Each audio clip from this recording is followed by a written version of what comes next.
Good morning, ladies and gentlemen, boys and girls. Welcome to Chilltown Hoops. I'm your host, Jermaine. The youngsters call me OG. My friends call me J-Dub. Let's get to it. You know, when I hear the term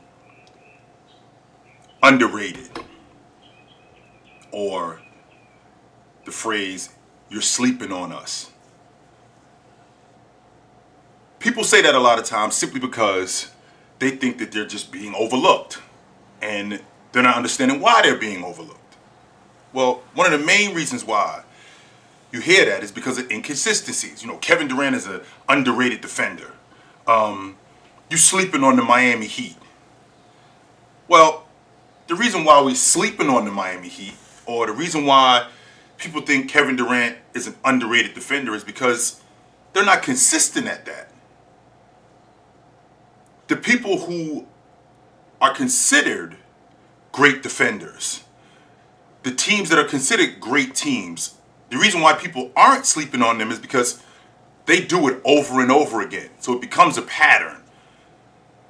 Nobody's sleeping on LeBron James as a defender. He's not an inconsistent defender. LeBron James was an elite defender for a long time. So he wasn't an underrated defender. Nobody was sleeping on the Miami Heat in the early 2010s because they were consistent with what they were doing. Nobody was sleeping on the Warriors because they were consistent with what they were doing. Well, when I hear people tell me that, you know, you're sleeping on my Miami Heat, well, when I look at the group and I look at how inconsistent they've been, there's your reason right there. You know, I look at a group who, you know, Bam went off in game 2. In game 3. Bam went off. He went for 31 and 10. He was completely and utterly ineffective last night. He didn't give them anything. And this has been Bam throughout the course of the playoffs. This is a guy whose numbers have decreased mightily in the playoffs. He's 19 and 10 in the regular season. Now, a lot of people see your numbers in the regular season go down from in the playoffs. Well, that's largely due to the fact that the competition has increased. That's number one. And number two, we get the scheme on you and you only. This isn't in January where we see the New Orleans Pelicans and we don't have to see them again for the rest of the season. As opposed to, we get the key in on you and you only. So when Bam goes 19 and 10 during the regular season, and then now we get to the playoffs and all we have to do is focus on you and what you like to do. And whatever your deficiencies are, we're going to bring those things to light and we're going to exploit those things. Things get a little tougher. And then those inconsistencies come out even more. That's the idea. That's why it's a lot harder in the playoffs. You know, a prime example would be Jason Tatum. Jason Tatum in that game 1. You know, he was ineffective in the first. He was completely ineffective in the second half of game 1. I think he went 0 for 5. And had 4 rebounds. And then the next game, game 2, he's super sharp. Then in game 3, in game 2, we're talking about a guy who I believe he was really sharp in game 2. And in game 3, we're talking about a guy in the second half who I think he went 0 for 5. And no rebounds, or 1 rebound in the second half. I mean, that's not going to get it done. And that's the reason why people look at him like they look at other young guys and other guys who aren't as consistent. So when I say stuff like, I think Jason Tatum is going to be the best player in the game in the near future, a lot of people hear that and go, nah. And I understand why. Because of the inconsistencies. Right? Excuse me. You know, he goes 1 for 7 in the second half in game 1 on the long ball. Right? And then in 4 rebounds. 0 for 4 in the second half in game 3. And no rebounds. And when I say, yo, Jason Tatum, I think he's going to be the best player in the game. And people are telling me, yo, this guy, he doesn't have the goods. And I'm trying to see why, but I do understand it because of the inconsistencies. So when you got a team like Miami who isn't supremely talented offensively, a lot of their stuff comes from effort. And when they get out toughed, And when they get outworked, it looks really bad on them. So, for example, last night, they got destroyed on the backboard. Boston out-rebounded them plus 21. Plus 17 on the defensive glass. That's a big deal because we're talking about a team in Miami who, they're not supremely talented offensively. So a lot of their stuff that they get in transition, whether it's in the half court, when they get it, it has to be good looks. Not only does it have to be good looks, they have to be efficient because they don't have a lot of talent offensively. So when a guy like Jimmy Butler, or not just Jimmy Butler, when their entire starting five gives them 18 points for the game, that effort's not going to get it done at all. When you couple that in with them fouling as much as they foul, we're talking about a team who, they sent Boston to the line 38 times last night.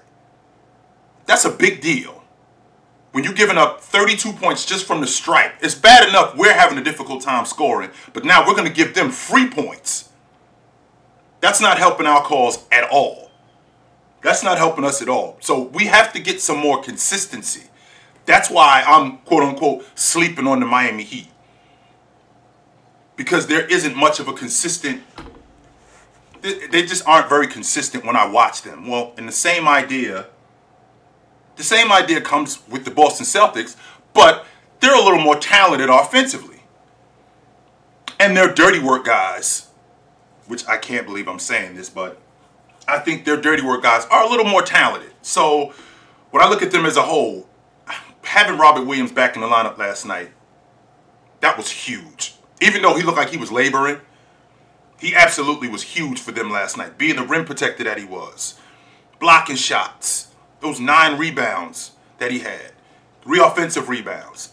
That's a big deal for them. To give them a team that's even more talented than you are offensively. When you give them second chance opportunities, you really put yourself in a bind. So when I look at this Boston Celtic team, how much better they are when he's in the lineup, I don't think that it's even a question. I'm really interested to see how Miami comes out in Game 5. I know that they're going to be super sharp because they're home. They got the crowd behind them. I think this isn't one of those gut check games. Game 5. I think this is the series. I think the Game 5 winner. I think the Game 5 winner wins this series. And I expect a different effort from the Miami Heat. I expect a different effort from the Boston Celtics, but I don't expect them to go completely the other way. I expect it to be a fight. I look at Boston's dirty work guys, not having Marcus Smart. It didn't hamper them that much because they had Robert Williams defensively, so it didn't hamper them that much, but they definitely need him as their floor leader. Definitely they need him as their floor leader. When you are in a desperate situation like the Miami Heat was, not the Miami Heat, I'm sorry. When you're in a desperate situation like the Boston Celtics were, you have to match that. Not only do you have to know that that's coming, you got to match that. Because Boston's in a situation where if we lose this game, the season could be over for us because we can't go back down to Miami down 3-1. And Miami has to know that. So they have to know that, they're coming into this game desperate. And they're going to give us everything. So if we can withstand that early, we may be able to break them. Only except they didn't. They did not match that effort from Derek White, from Robert Williams, from Horford. I already know Jason Tatum is eventually gonna do something. I know Jaylen Brown, who wasn't effective, who wasn't very efficient yesterday shooting the basketball. 5 for 20, 12 points. But he was really good on the defensive end. But they know that they're going to get the best effort out of Boston. And that effort was not matched last night. And there was stretches where that was tough to watch. To go 0 for 14 to start the game. 3 for 20 in the first quarter, 0 for 14 to start the game. We're not good enough offensively. We're not good enough offensively to withstand anything like that. We're not We're not good enough offensively. Jimmy Butler isn't good enough offensively. Kyle Lowry, just as a unit, we're not good enough offensively to withstand something like that. So we have to generate offense in a different way. And they weren't able to do that. I thought Boston did a good job. I thought Boston did a really good job in taking them out of what it is that they like to do. I expect a better effort from them just as a whole. Victor Oladipo, who was solid. Vic was really solid. And the more I watch Vic, I got to tell you guys, I still think Vic is a starter in this league. And I think that I put him in the same class with Klay Thompson in terms of health, where he's in a position now where he's just trying to show that I still got it and I can hold up. Next season is when I'm going to show that I can get back to that elite level, where I can get back to that guy. Because he is still there. I don't know if Miami's going to be able to hold on to him. That remains to be seen. But I'm interested to see how that goes. But I'm a big fan of Victor Oladipo, and I expect a different effort from Miami tomorrow night, just as a whole. But I have to ask you guys, by show of hands, how many of you guys had the Golden State Warriors mopping Dallas out of the playoffs?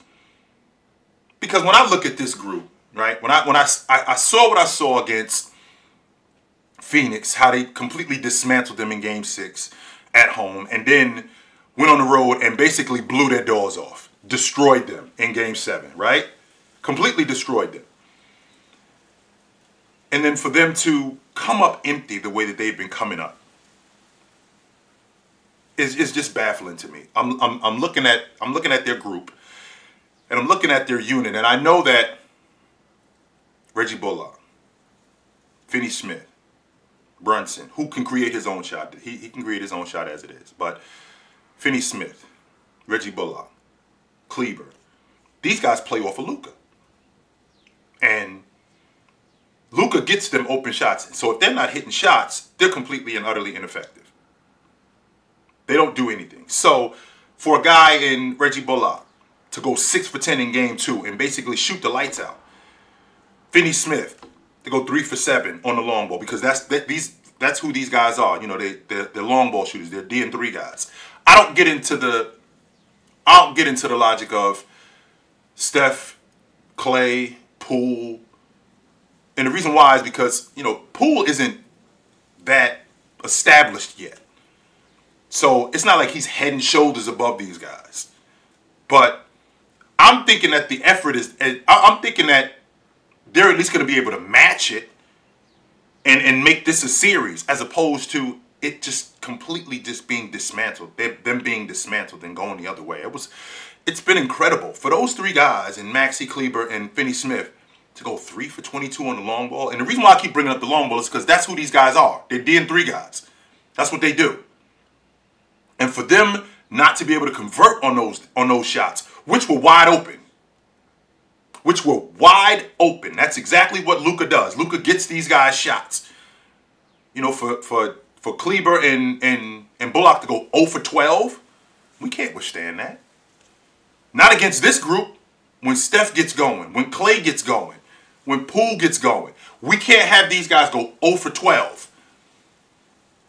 We can't, because defensively that's gonna put us in a bind. And I've said this in the past, and I think that the game plan continues. Go after Luka. Make him guard, and not just when you have the basketball. Make him guard. Go to the offensive glass. Stay active. Because when you do that, what you do is you compound everything else that he has to do. And that wears on him. And that makes him less effective. Which would explain why these guys are down 0-3 right now. So, I really don't see much changing. I think that Dallas can win tonight if these guys can give you a better effort offensively. I think that they have an opportunity to win, but I wouldn't be surprised if Golden State ended this thing. I personally think that they ended back home in 5, but I wouldn't be surprised if they ended it tonight. It wouldn't shock me at all. Not one bit. So I'm looking at a group in Dallas who they got one really good player and a bunch of okay players, a bunch of B minus and C guys. So I mean, you look at Brunson. If you take Brunson and put him in Milwaukee, what is Brunson? Is he? I think he's their first guy off the bench. He's not starting on that unit. So, like I said, I look at this Dallas team. They got some work to do in the offseason. And the other question that I pose is there a guy? Is there a max guy? Is there an all-star that's looking at Luka going, I want to play down there in Dallas with him. He looks like, or that situation looks like something that I would thrive in, and I'd really like to help Luka get a championship. Is there a guy out there that's like that? I mean, because you got some fill-ins. I mean, I really dig Rudy down there, but I doubt very seriously that Utah would give Dallas Rudy. And add that to the fact that Dallas doesn't have anything to give Utah for Rudy. So I don't think that works. But is there a guy that's looking at Dallas and going, I'd like to play with them? Is that DeAndre Ayton? Does he fit that system? Maybe he does. I'm interested to see what they do in the offseason. Very interested to see what they do in the offseason. So I'm going to be around for as long as you guys want me around. I promise you that. So these playoffs are awesome. And we'll talk soon, guys. But until then, take it light, but take it.